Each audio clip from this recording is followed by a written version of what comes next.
Seja bem-vindo ao canal SBM Audiolivros. Para ter acesso aos audiolivros completos, entre em contato conosco pelo QR Code ou pelo link do comentário fixado no vídeo para entrar em nosso canal do Telegram, onde fica nosso acervo de audiolivros, e você também pode pedir para fazermos o audiolivro que você desejar em português ou em tradução mecânica. Para participar do nosso canal do Telegram, cobramos o valor de R$ 12 por mês. Onisciente destino.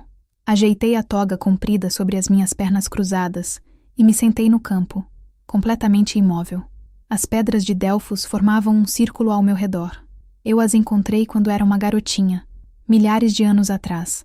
Minhas palmas estavam relaxadas e abertas, a cabeça inclinada para trás. Um cachimbo pendia entre meus lábios. Inspirei as ervas, e a dor latejou em meus olhos fechados quando comecei a usar meus poderes. Lampejos de padrões, números e possibilidades dispararam pela minha mente, imagens demais para compreender de uma vez só. O caminho para a existência era mero acaso, e o acaso não passava de uma cadeia de eventos. Sensações intensas se transformaram em agonia, mas inspirei a fumaça e resisti ao ataque. As imagens sem sentido se tornaram palavras misteriosas. Elas falaram comigo. Tudo o que veio antes, a pessoa perdida mudará. Acorrentada aos soldados da morte, eterna ela se tornará. Se não, os titãs herdarão a terra e apenas a guerra existirá. Meus olhos se abriram de repente. Senti na língua o gosto amargo das possibilidades obscuras e pressenti os caminhos futuros na medula dos meus ossos antigos. Meu tipo de poder espartano não era nada sem ação, mas eu nunca me escondia de escolhas desagradáveis. Por isso sobrevivi, enquanto outros da minha espécie pereceram. O futuro equilibrava-se à minha frente sobre uma afiada faca de 2 gumes. O apocalipse e a paz eram 2 lados da mesma moeda. Podia pender para os 2 caminhos. Era preciso entrar em ação. Afinal, nullum magnum ingenium sine mixture dementia fuit. Nunca houve uma grande sabedoria sem um toque de loucura. Tossindo graças à fumaça, as juntas doendo ao me levantar, tropecei e cambaleei ao correr pelo campo, entrar no palácio e correr por um corredor comprido de mármore branco. As paredes espelhadas refletiam meus olhos roxos e o cabelo branco. Quando cheguei à porta pesada e cor de ônix da câmara privativa, não me dei ao trabalho de bater. Empurrei-a com tudo, escancarando-a. Os membros da federação estavam de pé, atrás de tribunas douradas na grande arena, debatendo. Eles se viraram e olharam para mim. Craque. Todos se ajoelharam. Tirei o cachimbo dos lábios e o sacudi no ar. A lei do casamento que descartamos tem que ser aprovada. Hoje, anunciei, minha voz rouca. A idade para se casar tem que ser 26 anos. Uma algazarra se espalhou pelo lugar. Mas estávamos debatendo a respeito de um século, gritou uma voz. Uma pessoa de 26 anos é jovem demais para se unir durante toda a imortalidade. Ergui a mão. Todos se calaram. Na mesma hora. Não terminei, falei. Este ano, Caronte e Augusto precisam ser professores no torneio. Todos piscaram, confusos. Por quê? Perguntou Zeus, os olhos semicerrados, a eletricidade faiscando de sua pele quando ele se ajoelhou próximo à tribuna do orador no meio da arena. Ergui a sobrancelha. Está duvidando das minhas habilidades, meu jovem? É claro que não. Ele baixou a cabeça. Peço desculpas pelo desrespeito. Só estava curioso. Eu o encarei. Pois não fique. O silêncio cresceu. Os líderes das casas, um a um, fizeram uma reverência profunda, as testas totalmente pressionadas contra o chão de mármore vermelho. Devagar, desci a escadaria comprida e coberta por um tapete preto que levava ao centro da arena. Quando cheguei à tribuna do líder, peguei uma tesoura e coloquei a mão dentro da cesta, onde as leis não aprovadas estavam amarradas com fitas carmesim. Fiz um corte. Uma fita caiu no chão. O pergaminho se desenrolou. Ali estava impresso, Lei do Casamento, em tinta preta. Aprove-a, falei, me inclinando e entregando a lei que fora descartada para Zeus, que ainda estava curvado diante de mim. Aprove-a agora. Altere a questão da idade e nomeie os 2 professores novos. Quando Zeus pegou o pergaminho, a eletricidade faiscou pelo papel. Na mesma hora, ele reassumiu sua posição. Eu me virei. Voltei a subir os degraus devagar, mancando. Seres imortais estavam prostrados de ambos os lados. Senti desdém conforme eles se encolhiam. Cronos, se ao menos você conseguisse ver no que o seu império se transformou, Os espartanos se tornaram tão fracos. Diferentemente dos líderes das casas, a minha palavra era definitiva.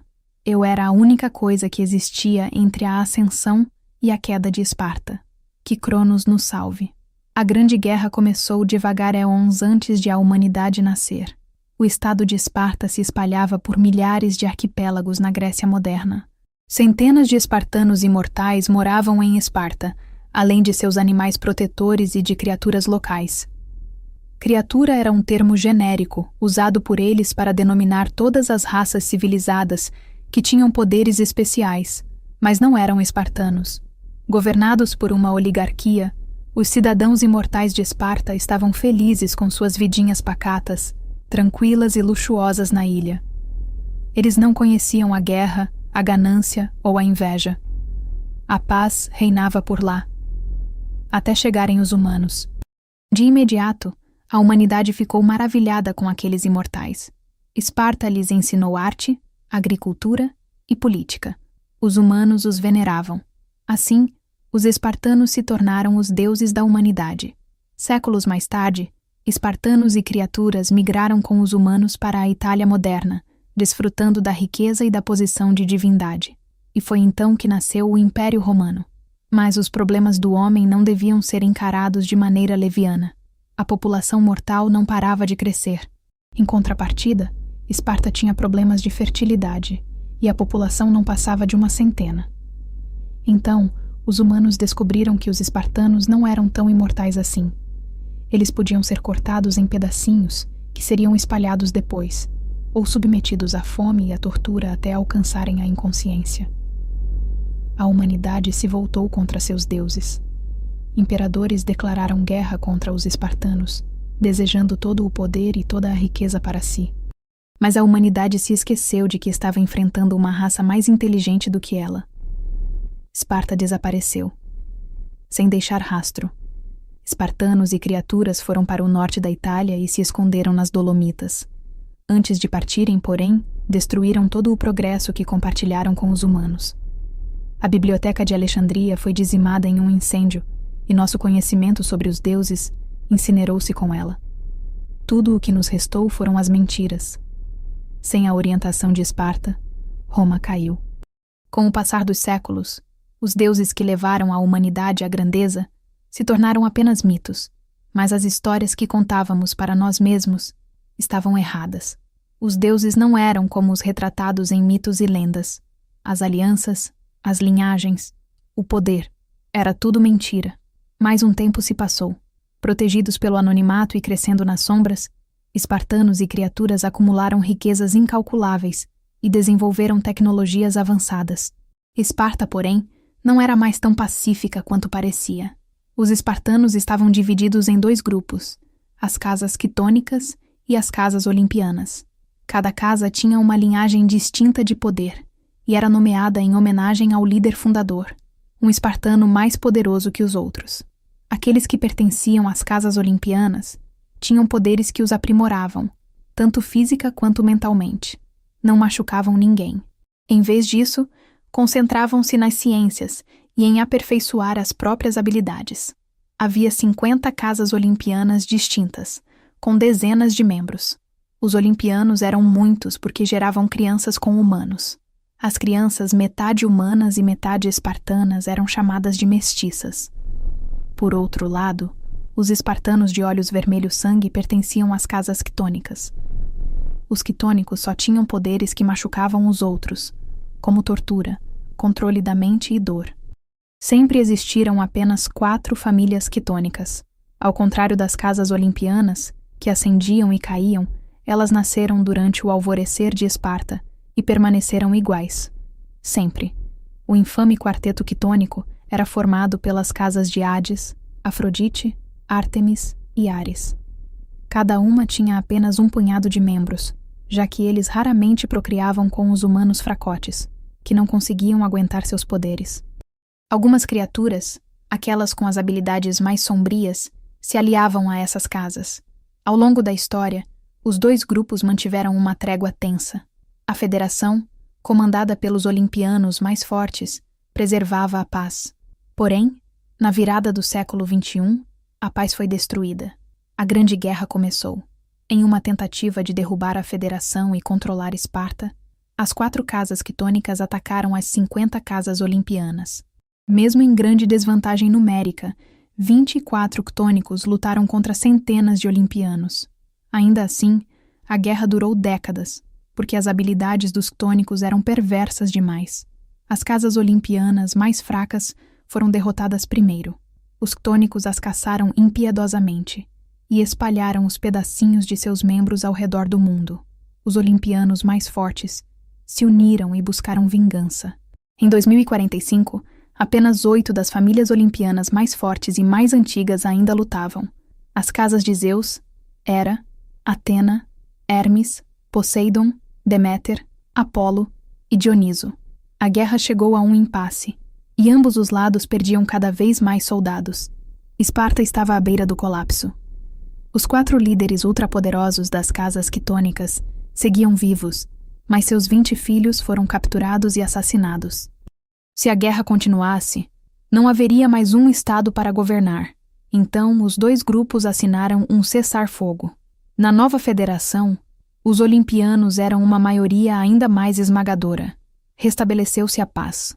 Alguns anos depois, em 2050, os titãs, bestas monstruosas e imortais, apareceram na Terra de maneira inexplicável e começaram a massacrar os humanos. A federação, liderada pelos olimpianos, viu aí uma oportunidade de se reapresentar à humanidade. A glória dos deuses renasceu. Também aproveitaram essa chance para punir os quitônicos. Como reparação pela guerra e por seus crimes, a Federação determinou que todos os quitônicos sobreviventes, assim como quaisquer filhos que tivessem, e as criaturas sombrias que se aliaram a eles, estavam encarregados de resolver o problema dos titãs na Terra. Os olimpianos chamaram esse novo grupo de Congregação da Morte. E ainda havia mais. Quitônicos e criaturas também foram forçados a lutar contra os titãs, e uns contra os outros, no Coliseu das Dolomitas. Era uma disputa perturbadora, conhecida como Combate dos Gladiadores Espartanos. O CGE rapidamente se tornou a competição mais violenta já vista na face da Terra. Marcou uma nova era de brutalidade. Quase meio século depois, os titãs ainda vagavam pela Terra. Os quitônicos voltavam a crescer em números, e os olimpianos geravam crianças cada vez menos poderosas. A Federação lutava mais uma vez para manter o poder, e a correnteza da história parecia fluir para a guerra. Esparta estava mais dividida do que nunca. Para enfrentar essa fragmentação crescente, a Federação decretou uma lei de casamento meio controversa. Na mesma hora, os quitônicos tentaram sabotá-la. E é aqui que a nossa história começa. Ab initio. Na virada deste século, Esparta inteira está a festejar. A Federação cai, para quem escolheu os deuses acusar. Destino 2051. Serpente Alestes. Ano 2090 que... Quem é você? Sussurrou uma voz feminina no meu ouvido. Levei um susto e me sentei depressa, piscando atordoada. Meus pulsos latejavam de dor. Estavam em carne viva. A grama e as flores cor-de-rosa do verão farfalhavam com a brisa morna que soprava pelo campo verde esmeralda em que eu dormia. O interior de Montana era um lugar estranho e silencioso. A rede elétrica mal conseguia iluminar nosso parque de trailers decadente, localizado a mais de 300 quilômetros ao norte das luzes da cidade de Helena. Os titãs apareceram em 2050, e o mundo entrou em colapso. Na escola, as outras crianças chamavam isso de núcleo do apocalipse. Eu chamava de inferno. Ninguém sabia de onde vieram os titãs imortais humanoides, com seus dentes super afiados, veias pretas, garras longas e super velocidade, ou por que massacravam humanos só por diversão. Se você quisesse viver, eu não queria. A existência deles era uma desgraça. O Padre John disse que os titãs apareceram para ensinar uma lição aos humanos. Como só o que fizemos foi sucumbir de um jeito dramático e assustador. Me pareceu uma lição estranha. Afinal, foram os espartanos que nos salvaram. Está me ouvindo? Perguntou mais alto a voz desconhecida. Virei a cabeça e procurei pela interlocutora, mas não havia mais ninguém no campo.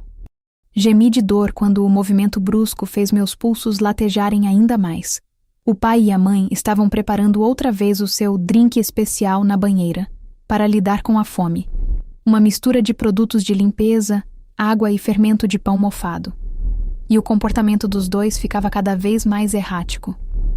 Por exemplo, na semana anterior, eu olhara torto para o pai. Então, ele me amarrou com uma corda áspera, porque eu era uma vadia de 10 anos, preguiçosa, mimada e que não servia para nada. Naquela manhã, eu já estava cansada de ficar presa como um cachorro, então bati os braços em uma pedra e puxei até ficar livre. Ambos os pulsos com certeza estavam quebrados. Pelo menos você fugiu. A boa notícia era, o pai era tão tapado que talvez nem se lembrasse de que havia me prendido. E a má notícia, ele precisava de remédios sofisticados da Federação Espartana. A morte, de preferência. Mas não tinha dinheiro para isso. Alguém precisava cuidar da saúde mental dele do jeito mais barato. Bater em sua cabeça com uma pá. Fizeram isso com o nosso vizinho Paul, dando-lhe uma surra quando ele estava distraído. Você está me ouvindo, não está? O que você é? Perguntou a voz invisível próxima ao meu ouvido. E o medo fez eu me sobressaltar. Genial! Estou sendo assombrada por um fantasma. Olhei ao redor, desconfiada. A cerca de arame farpado cintilava ao longe na fileira de árvores que contornava o parque de trailers, e uma bandeira branca esfarrapada estava pendurada em um galho, exibindo o brasão da casa de Hades. Um cachorro esqueleto assustador, com olhos carmesim abrasadores. Era um cão do inferno. Debaixo da bandeira havia um aviso em letras vermelhas. Titãs. Cuidado. Zona protegida e militarizada pela Federação Espartana. Os símbolos do grupo de assassinos quitônicos, a Congregação da Morte, bandeiras de cães do inferno assustadores que ninguém queria, ficavam pendurados pelas áreas protegidas. Serviam para alertar os titãs de que havia gigantes mesmo entre os monstros. Todo mundo conhecia as 12 famílias espartanas que governavam a Terra. As 8 casas olimpianas eram os mocinhos da história, já que seus poderes não machucavam outras pessoas. Em contrapartida, as 4 casas quitônicas eram puramente perversas. Eram assassinos em massa com poderes obscuros. Estremeci. A era de deuses e monstros é uma droga. Respirei com dificuldade por entre os dentes e tentei me concentrar em qualquer coisa que não fosse a agonia que subia pelos meus antebraços. O que Eminother e Karl Gauss fariam nesta situação? Infelizmente, eu não tinha muita certeza do que meus heróis, antigos matemáticos brilhantes, fariam. Dormir seria uma boa. Morrer também. Por enquanto, havia me contentado em reler pela 100ª vez a autobiografia de Eminother da Biblioteca Pública. Fazer isso era como receber um abraço quentinho, ou pelo menos, eu presumia que essa seria a sensação de um abraço. Nunca me abraçaram. Ainda não. E talvez nunca acontecesse, levando em conta que eu detestava ser tocada, e as pessoas não gostavam de mim. Seu cheiro me é familiar, sussurrou a voz invisível, um pouco mais alto. Será que... Qual é o seu nome, criança? Cheirei minha axila. Naquela manhã, eu havia usado a mangueira de água fria do jardim. Então, só sentia o cheiro de sol e grama. Meu nome é A. Alexis Hert. Falei, hesitante. A cicatriz em alto relevo no meu osso externo formigou. Ela estava ali desde que eu era um bebê. Consegue me entender, humana? Consegue falar comigo? A voz estava ainda mais alta, o que me fez dar um pulo. Eu sou Nix. Ah, oi, falei, sem graça. Houve uma pausa longa. Por que seus pulsos estão sangrando? Perguntou Nix. Meus pipais adotivos estão tentando me matar. Expliquei, soltando um suspiro profundo. Que humana estranha você é. A voz de Nix parecia mais próxima. Fala da morte. Mas não sinto cheiro de medo. Tem alguma coisa errada com você. Deve ter mesmo. Nix sibilou. Essa sua atitude é perturbadora. Já conheci espartanos imortais que temiam a morte mais do que você. Você é um fantasma? Perguntei. Não. Mentirosa. De repente, um objeto escuro bloqueou a luz do sol, pairando a centímetros do meu rosto. 2 pupilas em formato de fenda ficaram nítidas contra um roxo neon, e uma língua bifurcada escorregadia se arrastou pela minha bochecha. Falei que eu era real, sibilou Nix. Uma serpente preta gigantesca, tão comprida quanto uma das minhas pernas, com presas idênticas, reluzentes e afiadíssimas, e olhos roxos. Pairou no ar à minha frente, a centímetros de mim. Ela parecia perigosa. Uma predadora. "O que você é?" sussurrei. A cabeça preta brilhante oscilou de um lado para o outro, como se ela estivesse tentando me hipnotizar. "Sou uma equidna, uma raça antiga de cobras invisíveis. É claro que você não ia saber disso. Humanos não entendem nada de bestas." Engoli em seco. "Você é venenosa?" As presas da cobra cintilaram quando ela assentiu. "Muito. Basta um arranhão de uma das minhas presas para matar você em segundos." "Maneiro!" exclamei maravilhada. "Quer ser minha amiga? Eu nunca tivera amigos." Os olhos roxos brilharam. "Está bem", sibilou Nix, abrindo a mandíbula ao falar. "Mas só porque sua vida parece uma desgraça, e porque fui jogada nesta terra de bárbaros, sem ter ninguém com quem conversar." "Legal", falei, estendendo a mão e dando um tapinha em sua cabeça reluzente. Nix mordeu o ar com um estalo. "Nunca mais faça isso ou vou matar você com uma mordida, garota. Não sou seu cachorrinho." Ela bufou com certa arrogância. "É só um acordo temporário." Dei risada. Ela era engraçada. Horas mais tarde, depois de ter brincado com a minha nova melhor amiga e tentado ignorar a dor nos pulsos, o sol se pôs em um céu cor-de-rosa ardente. Se eu não voltasse para o trailer antes do cair da noite, ficaria trancada do lado de fora e seria obrigada a dormir no escuro. Eu estava decidida a dormir do lado de dentro naquela noite. "Vamos voltar juntas", sussurrei. Nix ficou invisível e serpenteou ao meu lado. Sua cabeça roçava meu pé enquanto eu corria. Chegamos ao trailer e o céu ainda estava claro, mas ninguém nem reparou nisso. A mãe e o pai estavam sentados no jardim, ambos magros e de olhos vidrados, bebericando em copos sujos cheios do drink especial. Suas pupilas estavam dilatadas, as cabeças reclinadas em ângulos esquisitos enquanto encaravam as nuvens. Eram cadáveres ambulantes. Cantarolei para tentar me acalmar. "Eles parecem... doentes." A língua molhada de Nix roçou minha orelha. Ela se ergueu atrás de mim e entrou no trailer junto comigo. "Quer que eu mate os dois?" "Não", sussurrei, conduzindo-a pelo corredor. "Isso é errado." A luz verde na parede piscou de leve. A eletricidade zumbia ao se esforçar para iluminar o trailer decrépito, que misturava pedaços de metal e madeira de uma época anterior aos titãs. O único ventilador, direcionado para a cama dos pais adotivos, não conseguia refrescar o resto do espaço. O calor úmido do verão era sufocante. Nix trincou as presas. "Está bem, mas um dia, criança, vou matá-los para você." Bufei. "Não dá. Matar é pecado. É a coisa mais imoral que se pode fazer. Sua alma será corrompida." Foi o que disse o Padre John. "Esse Padre John me parece um grande idiota." "Você é muito nova para entender o que está dizendo", respondeu Nix. "Quando for mais velha, vai pensar diferente. Ela com certeza ia para o inferno por dizer uma coisa dessas." "Espera aí.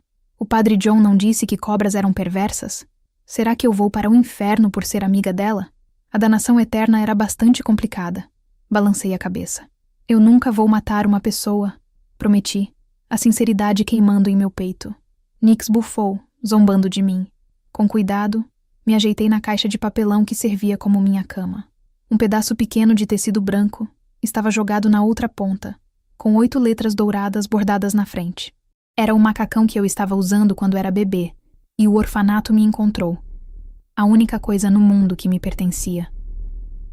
Tive uma sensação estranha quando Nix deslizou e ajeitou seu corpo pesado sobre meu colo. "Você consegue falar com todas as pessoas?" sussurrei. "Não, criança", respondeu Nix com delicadeza. "O fato de você conseguir me ouvir não é normal. Só consigo falar com quem é da minha espécie, e não somos muitos." "Bom, eu acho legal", murmurei, sonolenta. "Agora você não pode me abandonar, porque conseguimos conversar. Sempre quis ter uma amiga. Só... nada de matar. Promete?" "Eu não faço juramentos boçais. Chega de conversa", sibilou Nix. "Vamos dormir." Somente mais tarde me daria conta de que a minha gagueira desaparecia por completo quando eu conversava com ela. Monstros não me assustavam. As pessoas, sim. E foi assim que uma cobra venenosa invisível de 14 quilos se tornou minha melhor amiga. Sim, fiz amizade com o primeiro monstro que conheci na vida. Tum, tum, tum. Algumas horas depois, acordei assustada. Batidas pesadas vinham da frente do trailer. A mãe e o pai xingaram em voz alta, cambaleando para fora da cama e indo em direção ao barulho irritante e repetitivo. Espiei a cena de um dos cantos da minha caixa. Nix resmungou contra o meu peito e se revirou, mas não acordou. Uma senhora baixinha, com o cabelo todo branco e olhos roxos impressionantes, estava parada à porta. A expressão dela era séria.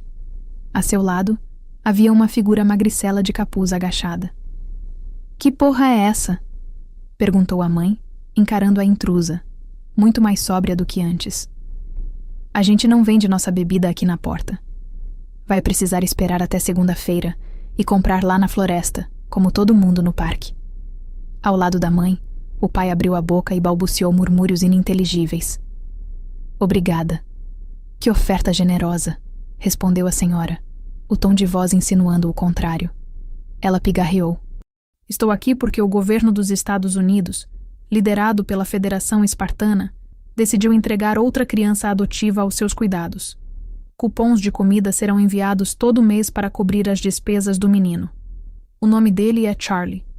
Nunca ouvi falar de crianças adotivas sendo entregues na porta." Antes que alguém pudesse reagir, a senhora empurrou Charlie para dentro do trailer com uma força surpreendente, depois bateu a porta com tudo para fechá-la. A mãe bufou para o garoto. "Vou reclamar com eles. Essa merda é ridícula. Não pedimos mais uma criança. A gente nem consegue alimentar aquela outra coisa." "Legal. Agora eu sou um objeto."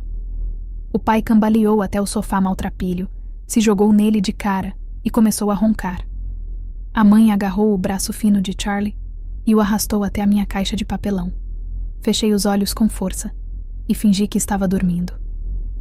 "Garoto, você pode dormir do lado da Alex. Tem bastante espaço." A julgar pela pausa longa, a mãe teve dificuldade para se lembrar do meu nome. Que grosseria! Eu já morava com ela há quase 10 anos. A mãe se afastou, os passos pesados e altos. As molas quebradas rangeram quando ela voltou para a cama. Semicerrei os olhos, mal abrindo as pálpebras. Charlie estava ajoelhado à minha frente. Arquejei. Os olhos amarelados dele tinham um tom sobrenatural, quase brilhando no escuro. O cabelo loiro encebado caía ao redor do rosto pálido e estreito, e olheiras escuras marcavam suas feições encovadas. "Eu sou a Alexis", sussurrei com delicadeza, estendendo a mão machucada. Meu pulso dolorido tremia enquanto eu esperava para ver o que Charlie ia fazer. Será que vai zombar da minha gagueira? O garoto encarou a minha mão, mas não a aceitou. Se os olhos dele não estivessem abertos, eu acharia bem difícil acreditar que estava vivo, pois Charlie quase não se movia. Abaixei a mão e me ajeitei para abrir espaço na caixa de papelão. Nós dois éramos pequenos. Dava para caber ali. Coloquei Nix discretamente do meu outro lado, para ele não tocar nela. "Tenho 10 anos", comentei baixinho. "Você tem a minha idade?" Charlie balançou a cabeça. Depois se abaixou com cuidado ao meu lado. Continuava sem dizer nada. "Você é mais novo?" perguntei. Ele assentiu, e ficamos sentados lado a lado na escuridão. 9. Charlie assentiu de novo. "Então acho que agora você é meu irmão caçula. Não se preocupe, vou ser uma boa irmã. Prometi. Depressa. Sei tudo sobre os nossos pais adotivos. É só fazer o que eu disser que você vai ficar bem. Vou te proteger. Você não precisa", sussurrou ele baixinho. Cutuquei-o com o cotovelo. "Sei que não preciso, mas eu quero. Vou cuidar de você." Os olhos dele ficaram completamente arregalados. "Que foi?" perguntei preocupada. Charlie balançou a cabeça como se não houvesse nenhum problema, mas um sorrisinho fez seus lábios se curvarem. Carinho se espalhou pelo meu peito e sorri de volta. Eu havia começado o dia sem amigos. Agora já tinha 2. As coisas estavam melhorando. 2. O Monstro Alexis, ano 2091. E em um dia bom, a energia do trailer era questionável. E, em um dia ruim, traiçoeira. O vento uivava lá fora enquanto a neve do inverno caía, furiosa. A tempestade de fevereiro lançava sombras em tudo.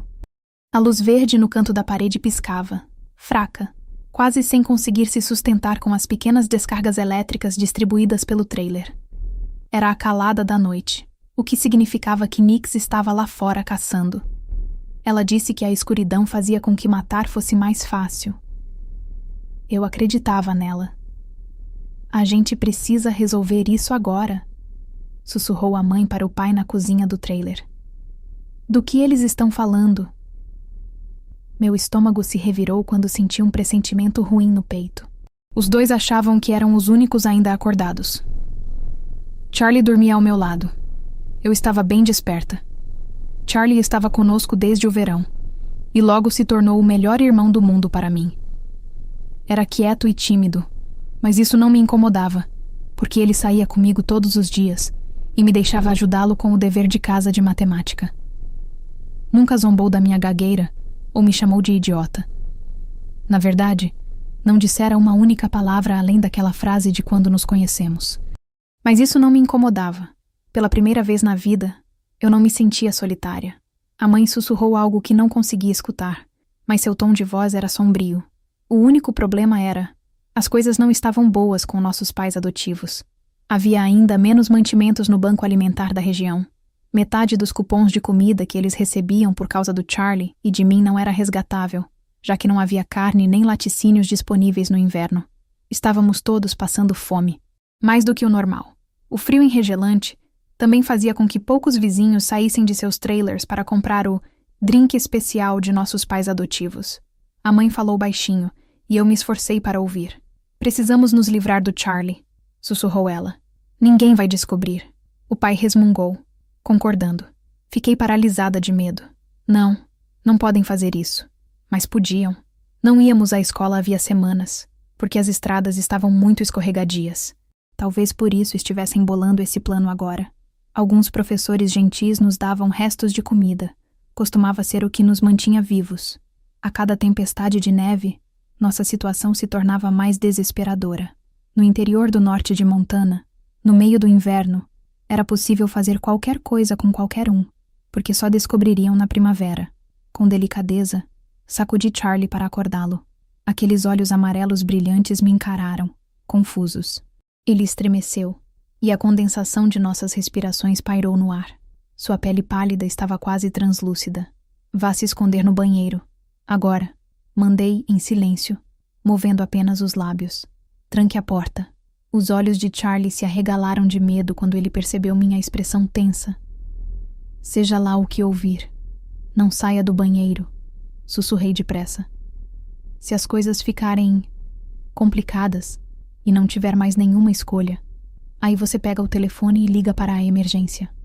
O número é 777. O telefone estava pregado na parede do banheiro e ficava dentro de uma redoma de vidro com uma etiqueta "Apenas emergências". Todas as casas eram obrigadas a ter um para o caso de os titãs atacarem. A mãe colocou o nosso no banheiro porque disse que não queria ver aquela merda horrorosa o dia inteiro. Ela falou a mesma coisa de mim. Charlie prendeu a respiração ao compreender minhas palavras. A linha telefônica estava conectada aos socorristas da região, mas eles só resolviam conflitos depois que tudo já havia começado.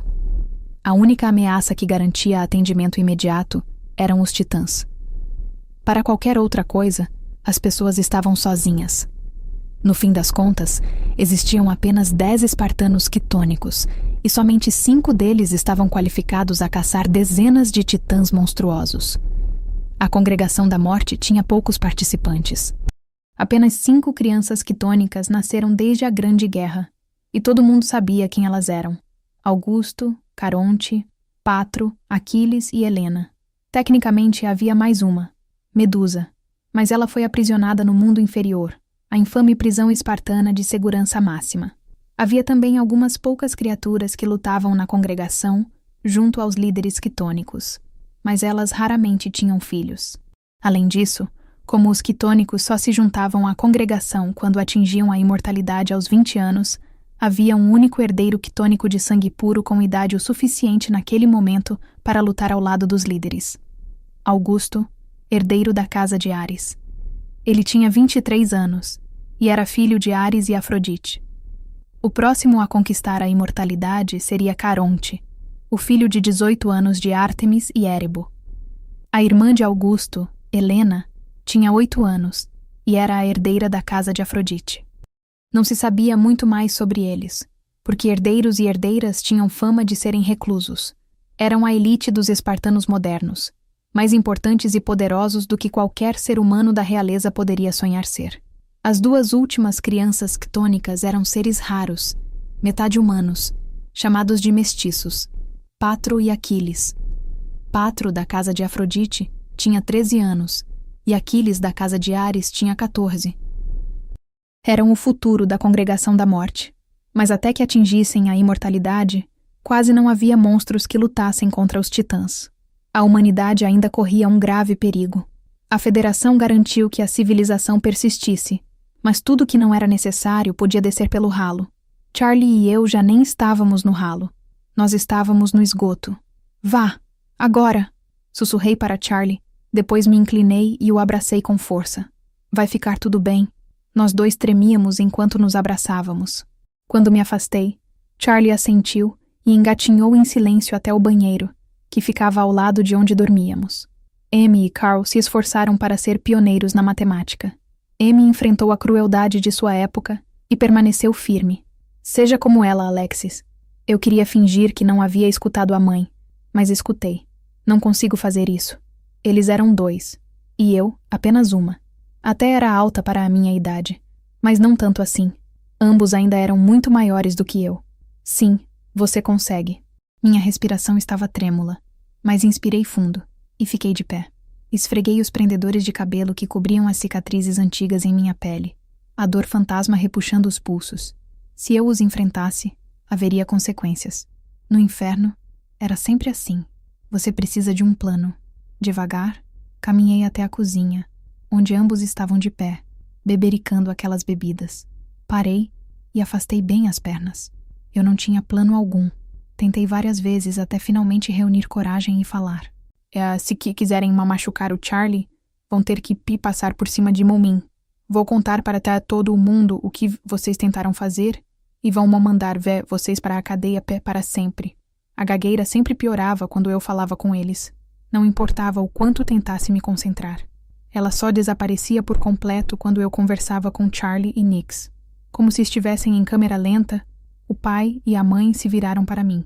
Seus olhos estavam arregalados e turvos, as pupilas dilatadas, os lábios sujos daquele líquido.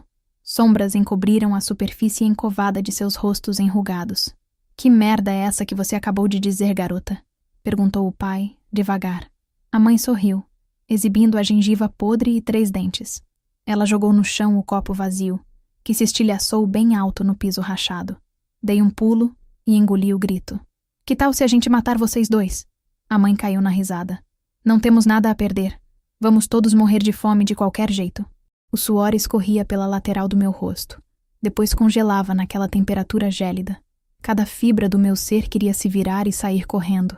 Permaneci firme, procurando sem parar por uma arma.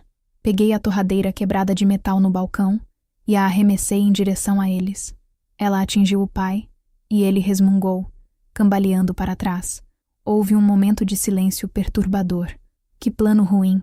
O pai chutou a torradeira para longe. Como... Você se atreve? Questionou a mãe. Então, os 2 vieram na minha direção em um lampejo de gritos e punhos erguidos. Tive a sensação distante de cacos de vidro perfurando as solas dos meus pés, enquanto a mãe sacudia os meus ombros e gritava um monte de palavrões. Seu hálito fedia a produtos químicos. O pai deu um soco no meu olho esquerdo, mas não senti nada. O tempo pareceu se distorcer. Depois de uma vida inteira sentindo dor, o cérebro aprende a aguentar. Eu sabia como permanecer consciente enquanto apanhava. Tive anos para aperfeiçoar minha técnica. O segredo era tensionar o seu interior e as nádegas, cantarolar e se desapegar de tudo. Além disso, interpretar uma prodigiosa musicista atormentada do século XIX, que imaginariamente sofria para escrever uma ópera brutal, também ajudava.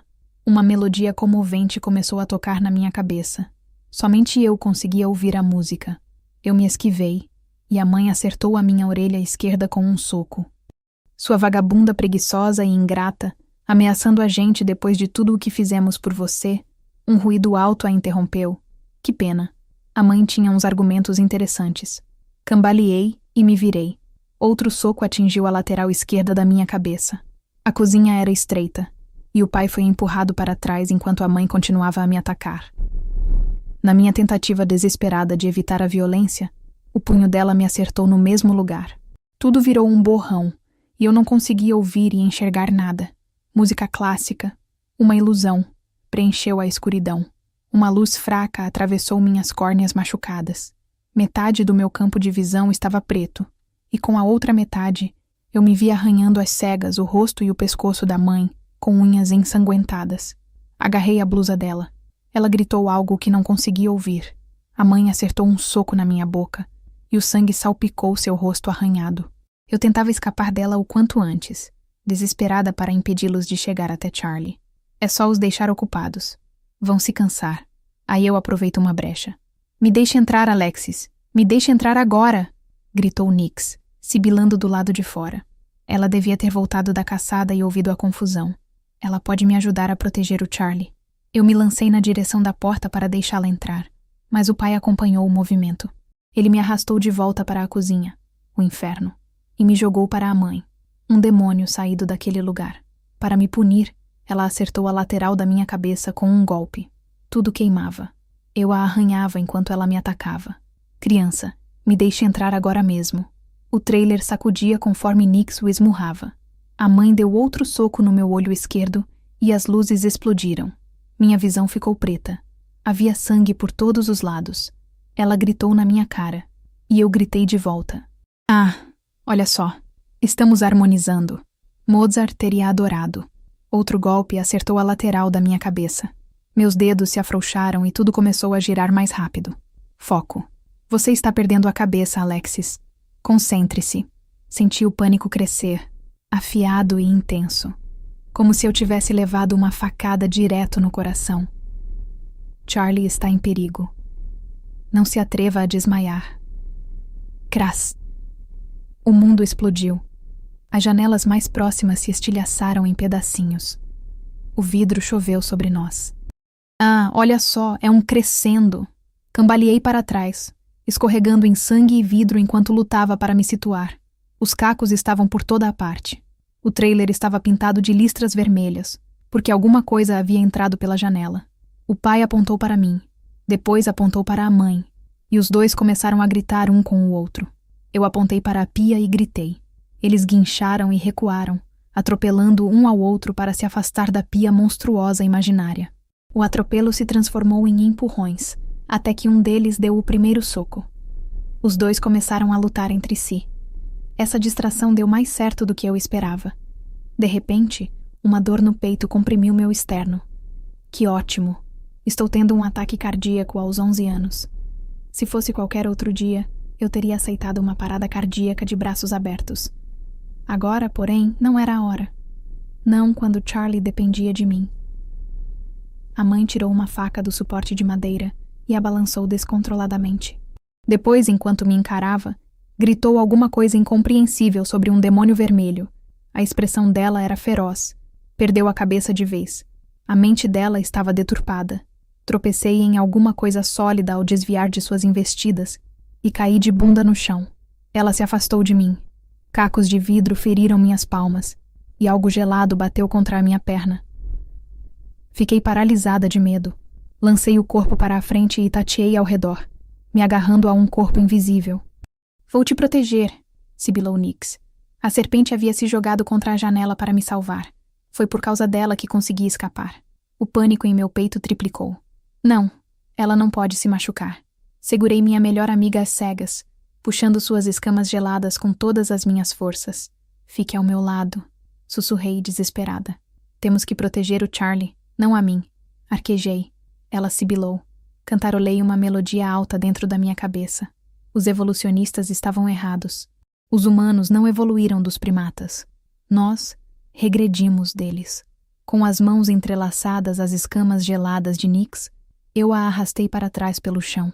Agarrei a maçaneta da porta do banheiro em busca de apoio e comecei a nos puxar para cima. A porta se abriu e nós duas caímos lá dentro. Ele deixou a porta destrancada para mim. Tranquei-a depressa assim que entramos. A mãe e o pai gritaram alguma coisa sobre um demônio enquanto berravam um com o outro. Dentro daquele espaço apertado, Charlie estava encolhido em um canto. Seu corpo magricelo estava encaixado entre o vaso sanitário e a parede. Olhos arregalados e cheios de lágrimas me encararam apavorados. Charlie começou a tremer mais forte e abaixou a cabeça como se estivesse tentando se esconder. Nick se revirava em minhas mãos. "Me solte", sibilou ela. "Preciso matar aqueles desgraçados por terem te machucado." Charlie não reagiu, e não fiquei surpresa. Já aceitara havia muito tempo que eu era a única que conseguia ouvir Nix. Todo mundo apenas presumia que eu era uma inútil que falava sozinha. A parte de ser inútil ainda estava aberta para debate. Não estava. No meu tempo livre, eu escrevia fanfics sobre Amy Noether e Carl Gauss. Arquejei, trêmula, quando a dor no meu osso externo piorou. "Vamos ficar aqui e proteger o Charlie. Deixa eles se machucarem primeiro." A melodia se acelerou. Ela deslizou pelo meu corpo e se enrolou de maneira frouxa ao redor do pescoço e dos ombros, como se fosse um cachecol invisível. Charlie soluçava alto no canto. Eu também teria chorado, mas minha adrenalina estava nas alturas. Além disso, eu não sentia nada havia 11 anos. Também tinha essa questão. Ofegando, cambaleei até o vaso e tirei a tampa pesada de porcelana. Ao me reposicionar ao lado da porta, ergui a arma improvisada e fechei os olhos. Quando a mãe e o pai entrassem, eu os espancaria e Nix morderia os dois. Ninguém vai machucar o Charlie. Ninguém vai tirá-lo de mim. Nunca. Ele está seguro. Vou garantir que fique assim. A dor perfurou meu peito. Nunca senti um ataque de pânico tão violento. Sol sustenido em crescendo.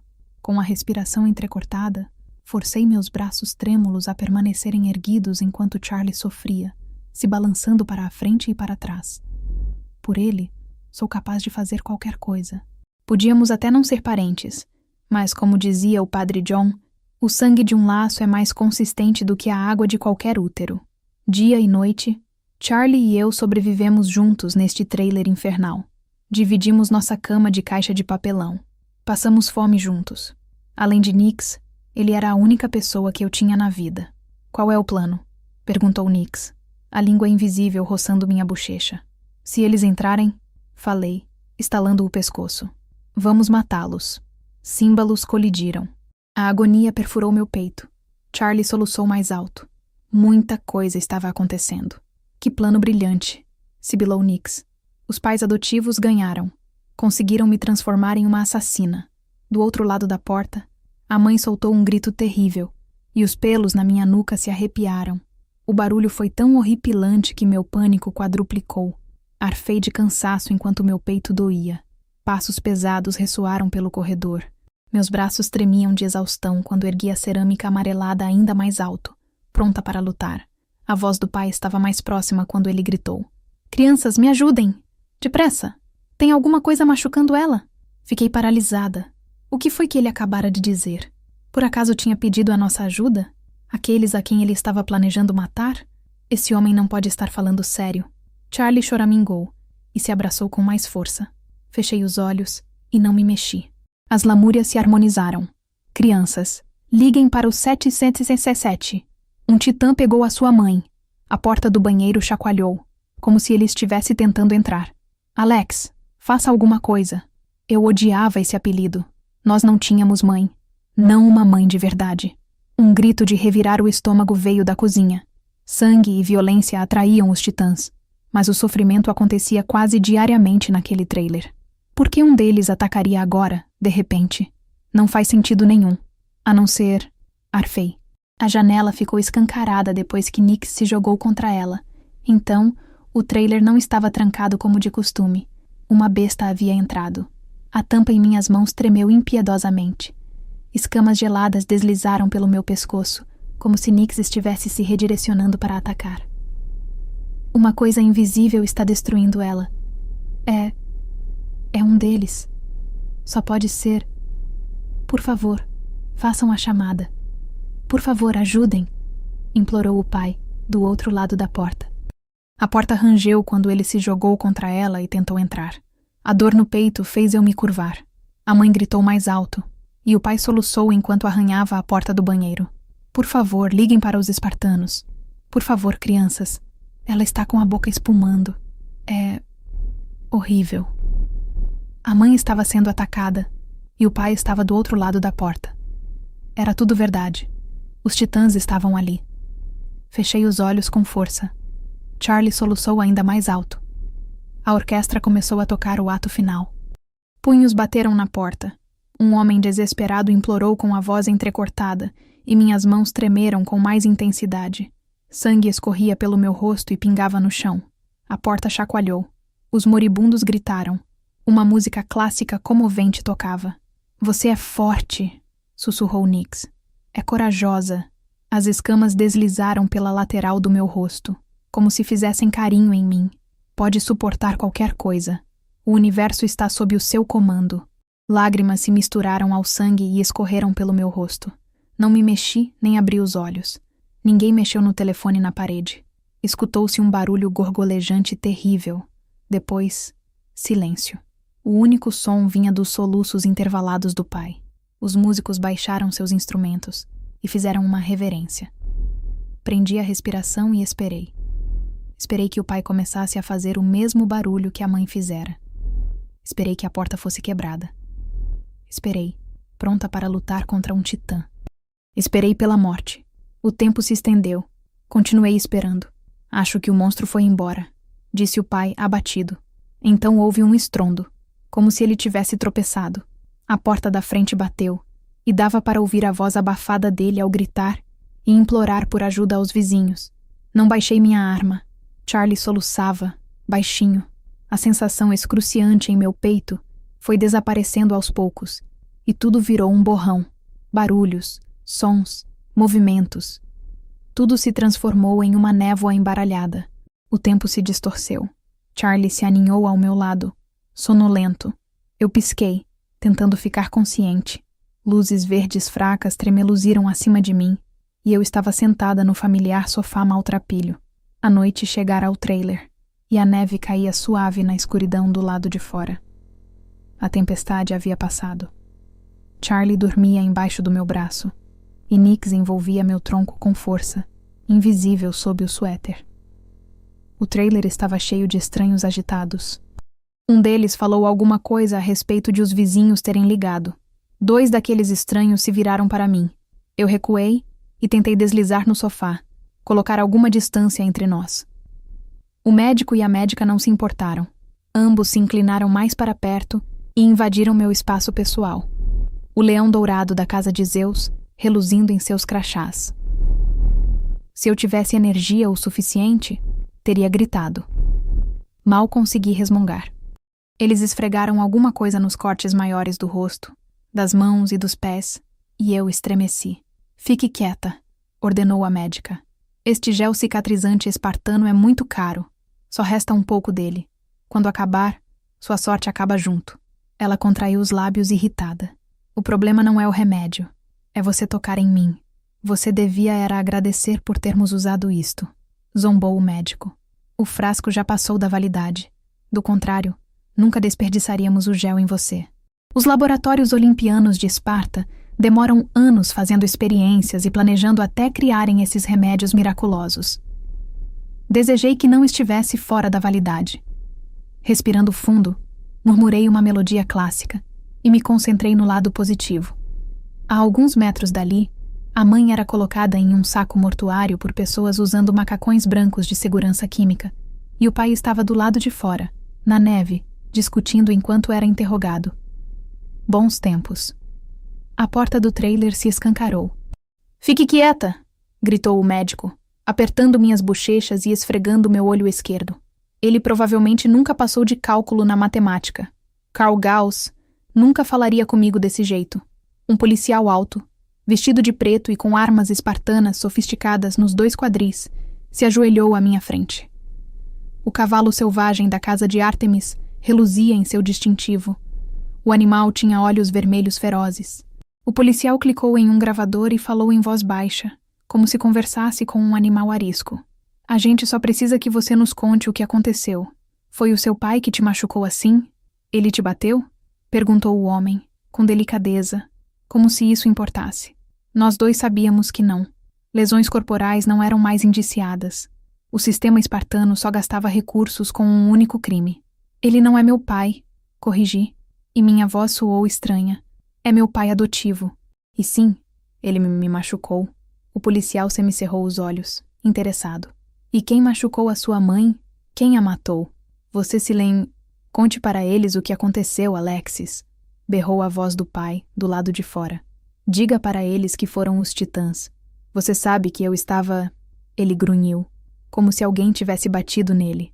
Meu cérebro terminou a frase no lugar dele, soluçando na porta do banheiro, implorando para você chamar os espartanos.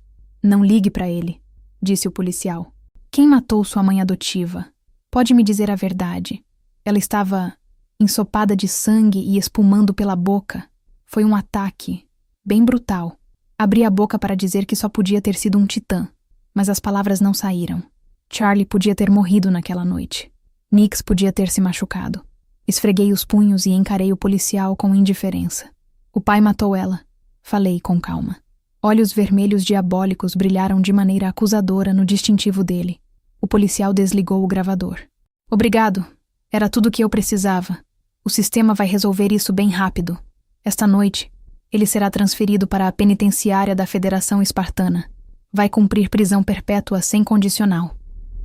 O policial assentiu para mim. Não vai mais te incomodar. Ele ficou de pé e saiu do trailer. Do lado de fora, o pai começou a gritar obscenidades, dizendo que ia me matar.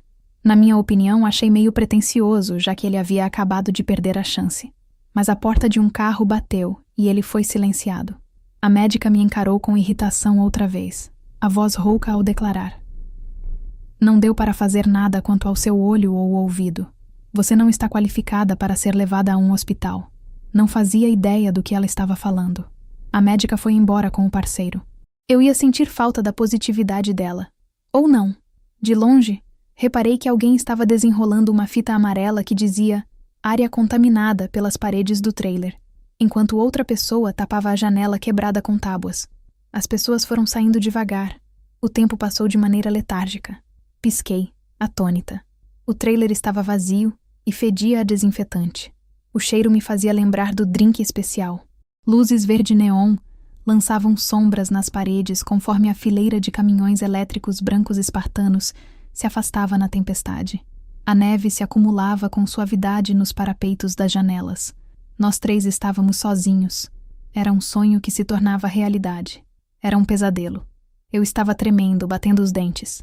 Tirei Nix de cima de mim e ajeitei Charlie no sofá sem muita delicadeza. Depois, cambaleei até a porta do trailer. Precisei tentar várias vezes até conseguir girar as 3 fechaduras.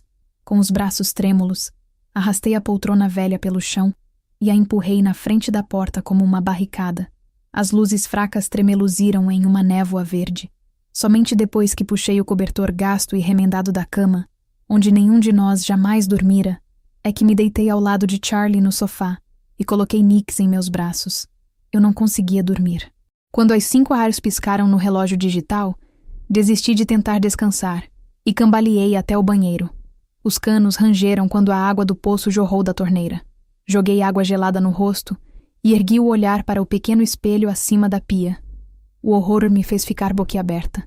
Cachos estendiam-se em todas as direções em volta da minha cabeça, e minha pele dourada estava coberta de cortes, hematomas e ferimentos. O problema, porém, não era esse. Devagar, fechei meu olho direito. O mundo ficou confuso e escuro mesmo com o meu olho esquerdo ainda aberto. Abri o direito e voltei a enxergar. A água cor-de-rosa pingava devagar do meu rosto. Íris diferentes me encaravam de volta pelo espelho. Não era uma ilusão. Eu não tinha mais 2 olhos escuros. A íris esquerda estava branca. A íris direita continuava preta. A melhor parte. Era apenas o começo. Ergui uma das mãos trêmulas até a minha orelha direita, me sentindo como se estivesse debaixo d'água, e falei em voz alta. O som saiu distorcido e estático. Baixei a mão e repeti o movimento. Desta vez, consegui escutar minha voz. Eu estava cega e surda do lado esquerdo. Respirei fundo. Joguei mais água gelada no rosto. Baixei meu cabelo e endireitei os ombros. A garota no espelho parecia tranquila, Coberta de ferimentos e com olhos estranhos e diferentes, ela era intimidadora, poderosa. À sua direita,